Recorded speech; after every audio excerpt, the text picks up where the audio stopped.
अस्सलामु अलैकुम वरहमतुल्लाहि ताला वबरकातुहू। आज 15 अगस्त है। इसमें हिंदू, मुसलमान, सिख, ईसाई हर एक रिलीजन को मानने वाले सब मिलकर खुशियाँ मनाते हैं, अल्हम्दुलिल्लाह।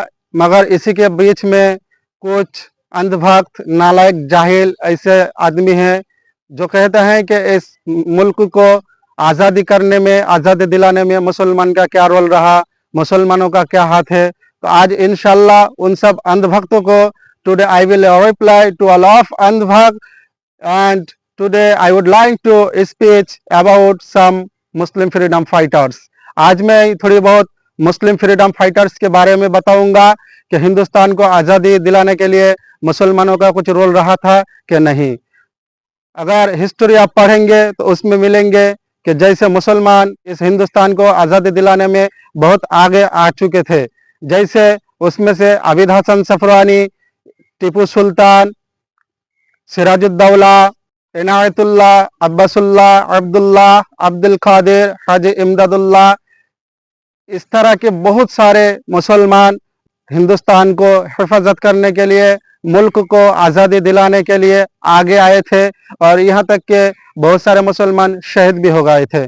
जैसे कि हिस्टोरी में कहा जाता है कि जिस दिन आज़ादी की लड़ाई लड़ी जा रही थी, दिल्ली के जामे मस्जिद से लेकर के लाहौर की सरजमीन तक मुसलमानों की गर्दनें लटक रही थी, उस वक्त अगर मुसलमान ये समझते कि हमको अपनी जान बचाना है और हमको हिंदुस्तान की आज़ादी के लिए नहीं लड़ाई करनी है, हिंदुस्तान को आज़ादी नहीं दिलानी है, उस वक्त अगर मुसलमान ये समझकर लड़ाई नहीं लड़ती तो आज वो मुसलमान सारे हो सकते थे, मुमकिन के बच के रह सकते थे।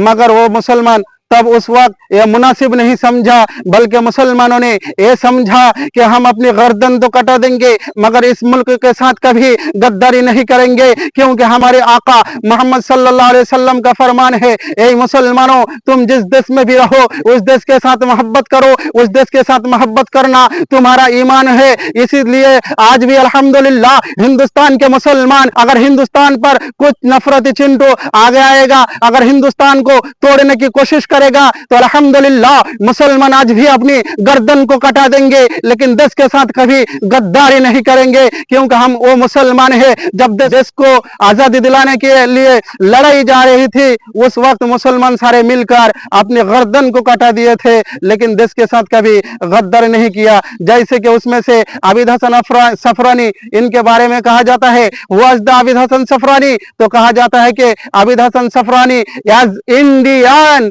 National Army soldier from Hyderabad, जो कि एक नेशनल सोल्जर था हैदराबाद से। उसके बाद आते हैं मौलाना अबुल कलाम आजाद। कहा जाता है कि हिंदुस्तान को आजादी दिलाने के बाद जो सबसे पहले फर्स्ट एजुकेशन मिनिस्टर था, 10 साल तक वो कोई और नहीं था, हमारे मुसलमान मौलाना अबुल कलाम आजाद था। उसके बाद आते हैं टीपू सुल्तान, जिसके बारे में कहा जाता है कि टीपू सुल्तान इज टाइगर ऑफ मैसूर, जिसके बारे में कहा जाता है कि जो मैसूर का टाइगर है। यहाँ तक के कहा जाता है कि Tipu Sultan was the fighting against British for safeting Indian country. यहाँ तक के कहा जाता है कि टीपू सुल्तान वो शख्स है जो हिंदुस्तान को आजादी दिलाने के लिए ब्रिटिश के खिलाफ लड़ाई किए थे, यहाँ तक कि उन्होंने अपनी जान को गवा दिए। ये सारे मुसलमान तो आज हिंदुस्तान से चला गया, वो सब आज भी हमारे दिलों में जिंदा है। और आज कुछ चिंटू ये लोग कहते हैं, कुछ नफरती लोग, कि मुसलमान इस हिंदुस्तान को क्या दिया, तो उन सबको कहना चाहता हूं कि अगर तुमको वाकई मालूम करना है कि इस आजादी के लड़ाई में मुसलमानों ने क्या दिया, तो तुम चले जाओ इंडिया गेट पर, वहां पे तुमको मिल जाएगी कितने सारे मुसलमानों के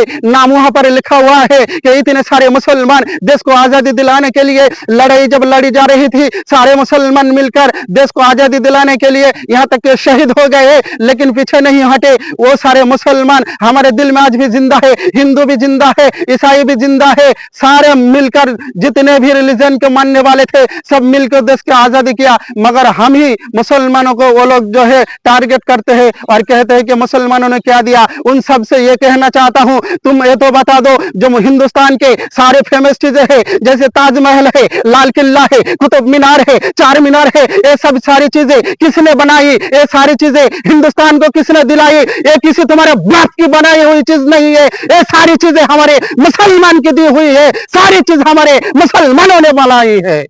और तुम हमको कहते हो कि देश के गद्दार हैं। अच्छा, ये तो बताओ, जब कोई फॉरेनर कंट्री से हिंदुस्तान की विजिट के लिए आते हैं तब क्या देखने के लिए आते हैं?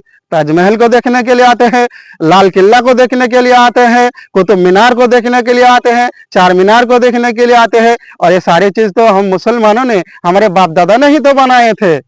वाकई में अगर तुमको मालूम करना है कि हिंदुस्तान की आजादी दिलाने में मुसलमानों का क्या रोल रहा, तो मैं तुमको एक फ्री में एडवाइस देना चाहता हूं। I would like to give you advice for free कि first of all you have to study history of India and what's the roles of freedom fighters, what's the role of Muslim freedom fighters. उस वक्त तुमको मिल जाएगी कि मुसलमानों के क्या role रहा। If you study the history of Hindustan, history of India, that time you will be find there is Muslim freedom fighters available। तो तुमको वहां पर मिल जाएगी कि कितने सारे मुसलमानों ने मिल करके जो है शहीद हो गए थे, मगर देश के साथ कभी गद्दारी नहीं किया। और आज तुम हमको गद्दार कहते हो। और सुन अंधभक्तों, जो तुम हमको गद्दार कहते हो, जिस तरह शेरनी की नस्ल कभी शेर पैदा नहीं करती, जिस तरह शेरनी की नस्ल कभी शेर पैदा नहीं करती, उसी तरह मुसलमान माए कभी गद्दार पैदा नहीं करती। इसीलिए हम कहते हैं कि कभी तुम जो है अंधभक्त के अलावा कभी पढ़ाई लिखाई में ध्यान दो। पढ़ाई करोगी तो तुमको ये सारी चीजें मिल जाएगी। अगर पढ़ाई नहीं करोगे, किसी की गुलामी करोगे, तो उनके बात सुनकर तुम ये बात कह दोगे कि मुसलमानों का कुछ रोल नहीं रहा देश को आजादी कराने के लिए।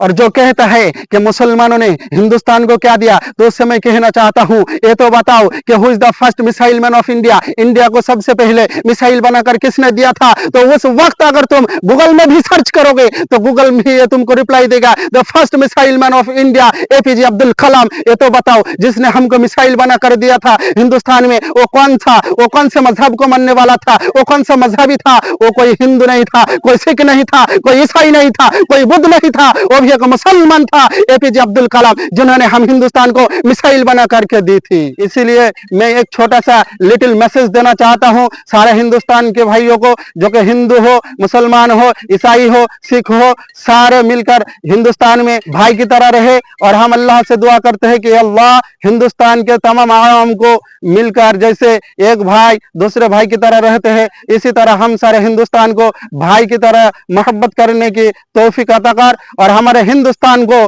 दुश्मनों के नजरों से हिफाजत फरमा। जय हिंद।